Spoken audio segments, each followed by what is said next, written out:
Hello everyone, मैं सचिन गुप्ता स्वागत करता हूं आप सभी का इस चैनल TDR मतलब द डेटा रिसर्च में। इतनी वोलेटाइल मार्केट में भी कुछ कंपनियां ऐसी हैं जो लगातार इन्वेस्टमेंट करती चली जा रही हैं। आज की वीडियो में हम ऐसे ही दो कंपनियों के बारे में बात करने वाले हैं जो बहुत जल्द इन्वेस्टमेंट करने वाला है। उसमें पहला कंपनी है स्विगी और दूसरा कंपनी है बजाज ऑटो। स्विगी 1000 करोड़ रुपए का इन्वेस्टमेंट करने वाला है, जबकि बजाज ऑटो 1300 करोड़ रुपए का इन्वेस्टमेंट करने वाला है। तो चलिए उनकी स्ट्रेटेजी क्या क्या होने वाली है, कैसे कैसे इस इन्वेस्टमेंट करने वाले हैं, उसके बारे में हम लोग इस वीडियो में बात कर लेते हैं। तो सबसे पहले बात करते हैं स्विगी की। स्विगी एक ऐसी कंपनी जो एक जगह से पार्सल उठाकर दूसरी जगह पे डिलीवर करता है। इस डिलीवर करने में उसको जो बाइक या स्कूटी की जरूरत पड़ती है, स्कूटी की जरूरत पड़ती है, उसमें वो कंपनी 1000 करोड़ रुपए का इन्वेस्टमेंट करने वाला है। ये स्कूट से इनका खुद का है, मतलब ये खुद ऑन करते हैं उसको। ऐसी कंपनी में वो 1000 करोड़ रुपए का इन्वेस्टमेंट करने वाले हैं। इस स्कूटी में एक या उससे अधिक किस्तों में, मतलब मांग के हिसाब से उसके अधिक किस्तों में इन्वेस्टमेंट किया जा सकता है, ऐसा स्विगी कह रहा है। तो चलिए इसके बारे में हम लोग पूरा डिटेल से समझते हैं कि आखिर ये कंपनी कैसे इन्वेस्टमेंट करने वाला है, इन्वेस्टमेंट का क्या क्या प्लान होने वाला है उसके बारे में।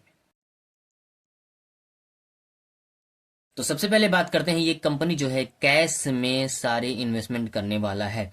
मतलब 7640 रुपया पर शेयर के हिसाब से इन्वेस्टमेंट करने वाला है, जिसमें 7630 रुपया प्रीमियम भी इंक्लूड किया गया है।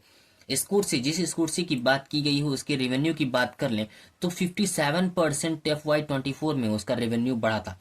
23 में उसका रेवेन्यू 3686 करोड़ रुपया था, जो FY24 में 57% 57% बढ़कर 5795 करोड़ रुपए हो गए हैं।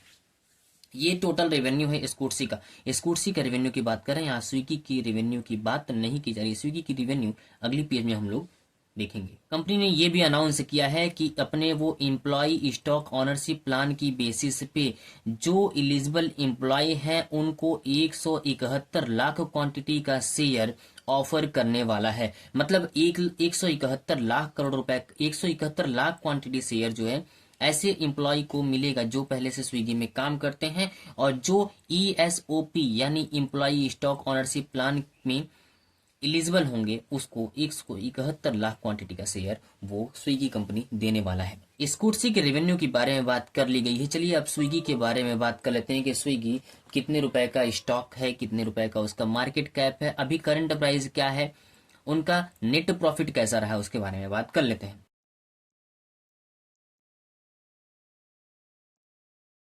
स्विगी की मार्केट कैप की बात करें तो 81,652 करोड़ रुपए का इनका मार्केट कैप है। करंट प्राइस चल रहा है 361 रुपए का।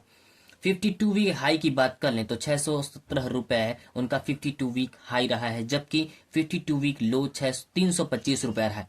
अपने लो के आसपास ही अभी फिलहाल में ये स्विगी ट्रेड कर रहा है। नेट प्रॉफिट की बात करें तो 2023 में इनका नेट प्रॉफिट माइनस में था, माइनस में 574 करोड़ रुपए था, जो 2024 में और घटकर माइनस में 799 करोड़ रुपए हो गया। ये टोटल ओवरऑल बात की गई है स्विगी स्टॉक के बारे में कि उनका मार्केट कैप क्या है, उनकी आने वाली स्ट्रेटेजी क्या है, कहाँ पे वो कंपनी इन्वेस्ट करने वाला है। चलिए अब दूसरी कंपनी यानी बजाज ऑटो के बारे में बात कर लेते हैं। दूसरी कंपनी है बजाज ऑटो। बजाज ऑटो 1364 करोड़ रुपए का इन्वेस्टमेंट करने वाला है अपने सब्सिडियरी कंपनी नीदरलैंड में जो है उसमें। बजाज ऑटो एक ऐसी कंपनी है जो ऑटो सेक्टर में सबसे ज्यादा मार्केट कैप इसी के पास है, यानी बजाज ऑटो के पास ही सबसे ज्यादा मार्केट कैप है ऑटो सेक्टर में। चलिए इसके बारे में बात कर लेते हैं कि इनका अपना स्ट्रेटेजी क्या होने वाला है। नीदरलैंड में जो कंपनी है उस कंपनी का नाम क्या है, कैसे कैसे कुल इन्वेस्टमेंट वो करने वाले हैं। Bajaj auto international holdings BV, जिसे BAIH भी कहा जाता है, उसमें कुल 1364 करोड़ रुपए का इन्वेस्टमेंट करने वाला है। ये कंपनी नीदरलैंड में है, जो इनकी खुद की सब्सिडियरी यानी सेल्फ है। सेल्फ मतलब खुद का ऐसा ऑन कंपनी है जो उनकी जरूरतों के हिसाब से इक्विटी कैपिटल की बेसिस पे या प्रेफरेंस कैपिटल की बेसिस पे या लोन के थ्रू ये इन्वेस्टमेंट हो सकता है 1300 करोड़ रुपए का। जिस हिसाब से जरूरत होगी उसके हिसाब से उसमें ये 1364 करोड़ रुपए का इन्वेस्टमेंट किया जाएगा। इसमें भी कहा गया है कि एक या उससे अधिक किस्तों में पैसे को जमा किया जाएगा। जिस तरह से फंड की रिक्वायरमेंट होगी उसकी बेसिस पे एक या उससे अधिक किस्त में पैसे को जमा किया जाएगा। ये 1364 करोड़ रुपए, जिसका एक टारगेट बनाया गया है जिसे 31 मार्च 2026 तक कंप्लीट किया जाना है। कुल 1364 करोड़ रुपए का इन्वेस्टमेंट, समय थोड़ा ज्यादा लग रहा है, मतलब 1364 करोड़ रुपए 31 मार्च 2026 तक पूरा इन्वेस्टमेंट कंप्लीट करना है, जिसे खुद बहुत ढेर सारी कंपनी ने अप्रूवल दिया है, जिसमें आरबीआई यानी रिजर्व बैंक ऑफ इंडिया भी अप्रूव कर दिया है कि हाँ आप इस चीज को ले सकते हैं। इंडिया में बहुत फेमस है ये बाइक KTM EG, जो ऑस्ट्रियन बाइक है। इसमें भी ये कंपनी इन्वेस्ट करने के बारे में सोच रहा है, अभी भी इन्वेस्टमेंट करता है। टोटल इनका इस कंपनी में 49.9% का स्टेक होल्डर यानी शेयर होल्डर है। अपना खुद का इन्वेस्टमेंट ये इस कंपनी में करते हैं KTM EG में 49.9% का। बजाज इसमें यानी इंडिया में जो ही बाइक चलती हैं, खासकर वो 400 सीसी से नीचे वाली बाइक जो है, उसमें कुल लगभग 50% का इनका खुद का इन्वेस्टमेंट है। सो ये बात थी बजाज ऑटो के बारे में कि ये जो कंपनी इन्वेस्टमेंट करने वाली है, किस तरह से इन्वेस्टमेंट करने वाली है और कैसे कैसे वो इन्वेस्टमेंट होगा।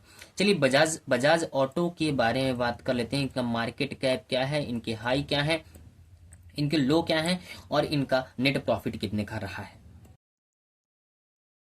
अगर मार्केट कैप की बात कर लें तो 2,37,538 करोड़ रुपए का इनका मार्केट कैप है। ऑटो सेक्टर में सबसे अधिक मार्केट कैप किसी के पास है तो वो बजाज ऑटो के ही पास है।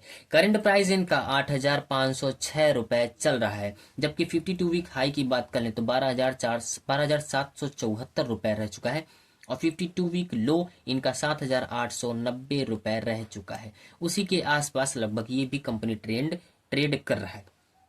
नेट प्रॉफिट की बात कर लें तो 2021 में इसका प्रॉफिट जो था 1430 करोड़ रुपए था। 2022 में बढ़कर 1473 रुपया हो गया।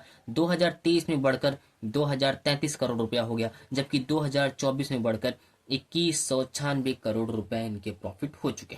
मतलब ओवरऑल नेट प्रॉफिट हमेशा हर साल दर साल जो है ईयर ओवर ईयर बढ़ता ही चला जा रहा है। ये कंपनियां ऐसी कंपनियां थी जो अगले कुछ दिनों में, कुछ सालों में या कुछ दिनों में इन्वेस्टमेंट करने वाला है। ये दोनों कंपनियां जो भी इन्वेस्ट करने जा रही हैं वो अपने खुद के रिसर्च, खुद के एनालिसिस करने के बाद ही इन्वेस्टमेंट करने जा रही हैं। मेरा ये मानना है कि अगर आप भी किसी कंपनी में बाई, सेल या होल्ड करने का सोच रहे हैं तो खुद का रिसर्च और खुद का एनालिसिस करने के बाद ही किसी कंपनी में बाई करें या सेल करें। तो चलिए मिलते हैं अगले वीडियो में, तब तक आप लोग बिल्कुल स्वस्थ रहिए, मस्त रहिए, अपना अपने परिवार का और इस देश का भी ख्याल रखिए।